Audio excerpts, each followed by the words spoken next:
All right, welcome everybody. Got manager Bud Black here. Go ahead and start with Thomas Harding. Go ahead, Thomas.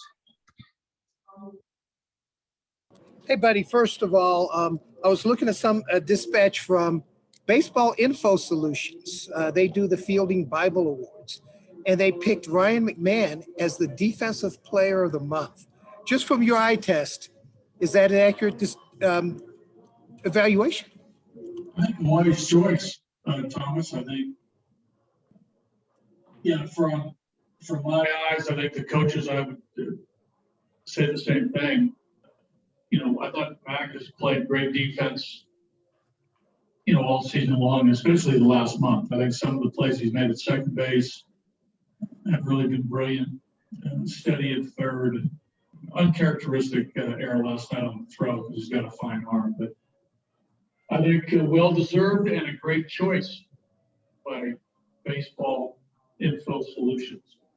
All right. Hey, speaking of which, just wanted to kind of get your perspective on something. I've seen a couple of, I guess, contortional hot takes without sausage, that have said the Rockies play well defensively and they pitch. They're not winning. So how important are those things? If you could just put into words. Say that again. How important? I've seen a couple of hot takes that say, not winning. yeah, you play good defense. You've starting pitched well, but you're not winning. So that means that those things aren't important. I read that once and I'm like, this is ridiculous. But if you can put into perspective just the importance of those things in a grand scheme of a team. Well, I think that, you know, obviously you have to pitch to, you know, give yourself a chance to win. And I think we've done that. I think you look at the games that we've played over the course of the year, we're in, I mean, almost all of the games. We've been, you know, very competitive and very close where, you know, if we get a base hit, you know, we get a ball in the gap, we put the ball in play, you know, as simple as that at times, you know, the whole complexion of that game changes. So, again, I think to have a, you know, a good team, a winning record and successful year, you have to combine all three. You have to pitch well, you have to play defense, and you have to offense that scores. And I think overall, if you look at, you know, our season so far, I think the starting pitching has been sound. I think the bullpen has been, as we've talked about, too inconsistent. I think we've played good defense, even though it hasn't shown up statistically in, I think, the amount of errors that we've made. But I think overall we've played well. We've saved runs. We've made great plays.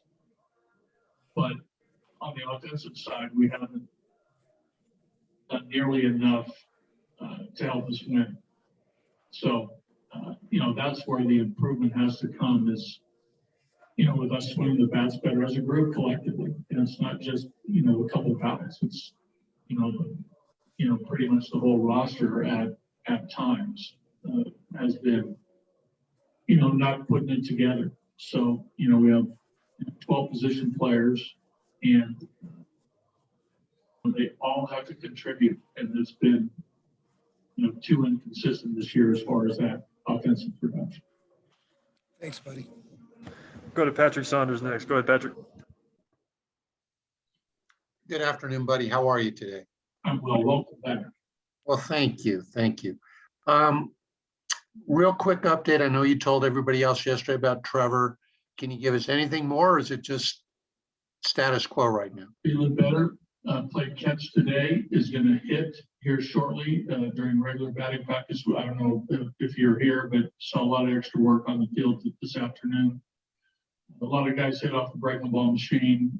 Also, we turned up velocity a little bit too, so we had a lot of early work. Trevor came out and played catch, and he's going to hit regular BP here. You know, probably 15, 20 minutes. So he's feeling good. He's confident, both physically and mentally. The MRI came back clean yesterday, so he's in a good spot, and he's anxiously awaiting pretty good chance of Tuesday's activation. Okay. Jason Stark had a very interesting column today, as he always does in The Athletic. Variety of topics. One of them was about the really high rates of injuries this year. in a variety of ways, and I won't go through the whole list. But I'm curious, have you guys talked about that as a group? And do you have any theories as to why so many teams have had so many injuries? And we've talked about it, right? Because it's, it's an everyday occurrence of somebody going down. So, we talk about it, and we've talked about why, and we really haven't come up with with an answer. I think there was one theory, Patrick, that because of the shortened season last year, that guys would have a good offseason, they'd be stronger, they'd be fresher this year, and they'd be able to, really stay healthy. Because they didn't have to go through the grind of last season. And now the opposite's happened. So I'm not quite sure. I'm really not quite sure why this is happening. And even you talk to, team doctors, trainers, strength coaches, the guys who know this stuff, they don't have an answer either. Interesting. One more from me. We talked with Jonathan earlier this afternoon, and he's still hitting pretty well, at least for average, not for power necessarily. And I think Kevin Hendry asked him about his 0 for 14 slump and how he kind of rode that out and he's kind of righted the ship, at least back at Coors. Do you see that from him, buddy, as a sign of a maturing major league hitter? I know he doesn't have a lot of service time, but do you see him as one of those guys who's going to be able to ride out those peaks and valleys? Well, I think time will tell. You're right, Patrick. It's still early. I think he has just over 200 major league at-bats. But, there's a track record in the minor leagues of hitting for average. There's been, I think, a concentrated effort on his part to cut down the strikeouts and to increase his walk rate. I think that's a work in progress. But what he does do, he puts the ball in play. And yesterday, right, as an example, sort of a half check swing and tap the ball by the pitcher and end up getting an infield hit. Now, there's been a few of those just by him putting the ball in play. It's resulted in a base hit. So there's some bat to ball skill. There's a little bit of, fight not to strike out, cut a swing down, put the ball in play that, will help him collect hits. And what I have noticed, over the last year, and I think we talked about this, week 10 days ago, he's a much stronger player. I think he put on some muscle. I think he got, just a little bigger physically. I think that will help him on the strike side with the swing. And, his bat path is, I thought, more consistently what the hitting coaches and him are trying to achieve. He's staying inside the ball. He's hitting the ball on the line. He's hitting the ball up the middle. He's hitting it the other way. He's fighting good pitches off with 2 strikes. So he's doing all the things properly and much improved from the first couple times that he joined us. So that's a good sign. Now, whether those continue to improve a little bit and he hones those and he keeps, putting the ball in play and keeps hitting line drives, yeah, there's a potential to hit for average. Now, his swing doesn't set up for, for power or, I think he does have enough strength to get the ball in the gaps, which I think will come with maturity and certain counts that he can, look for certain types of pitches and really take a good swing at the ball.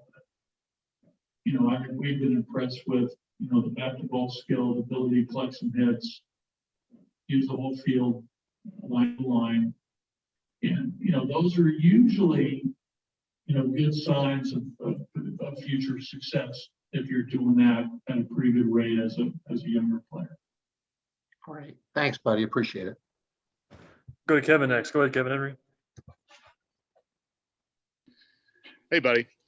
Looking back at your bullpen over the last couple of games, a lot of your high leverage guys seem to be kind of clicking at the moment. In the last 9 innings, there's been a total of 2 hits and 1 run allowed from that group. Are you seeing that high leverage group kind of hit its stride at the moment and kind of that inconsistent year?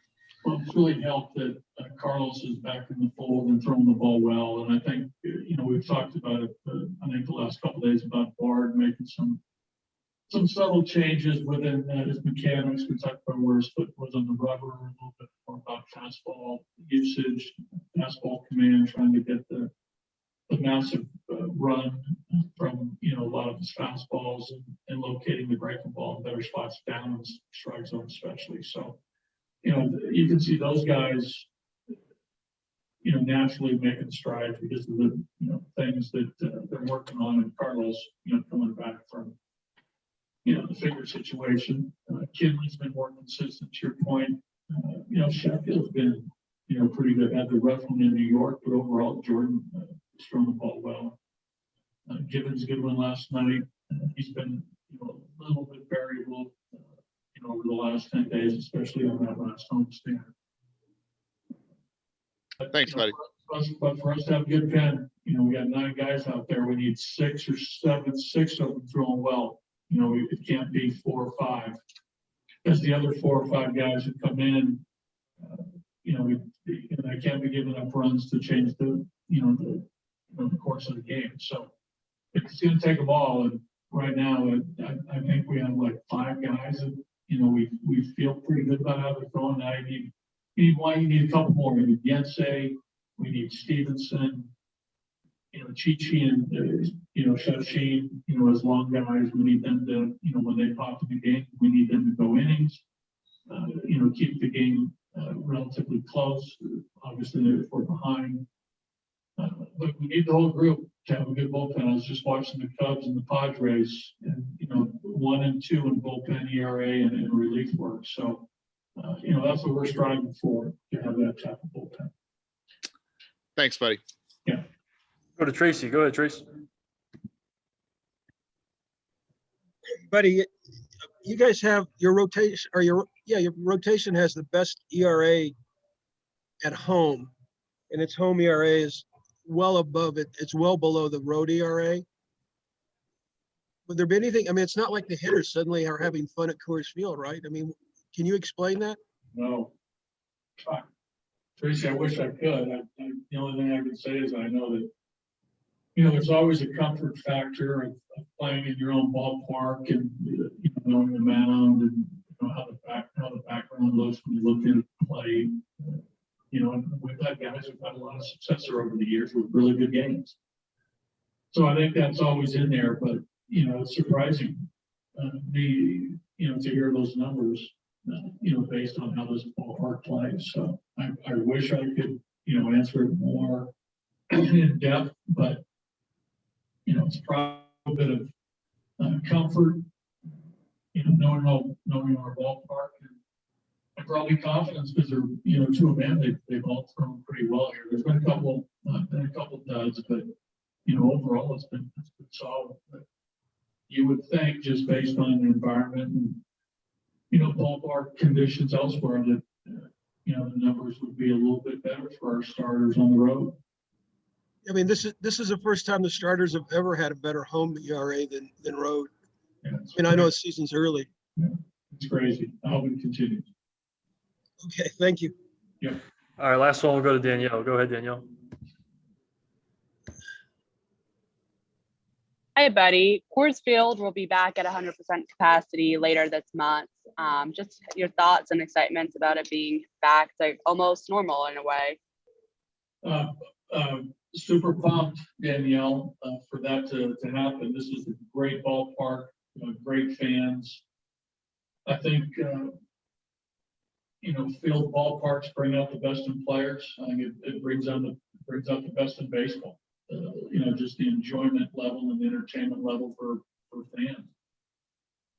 It's a better look when you're watching on TV, when you're listening on the radio, the crowd noises. I think that's all part of what makes our game great. And I'm happy for the fans and people who love this game to be able to, get that sense of normalcy back into professional sports. You talk to so many people in this game, players, coaches, managers, executives, radio broadcasters, TV people. They love Coors Field. I mean, what a great ballpark. What a great setting downtown. The energy level, all of it. So, I'm excited for everybody who enjoys baseball, everybody who enjoys Coors Field. And like I said, even the viewership who's watching and listening, it's better when there's people in the stands.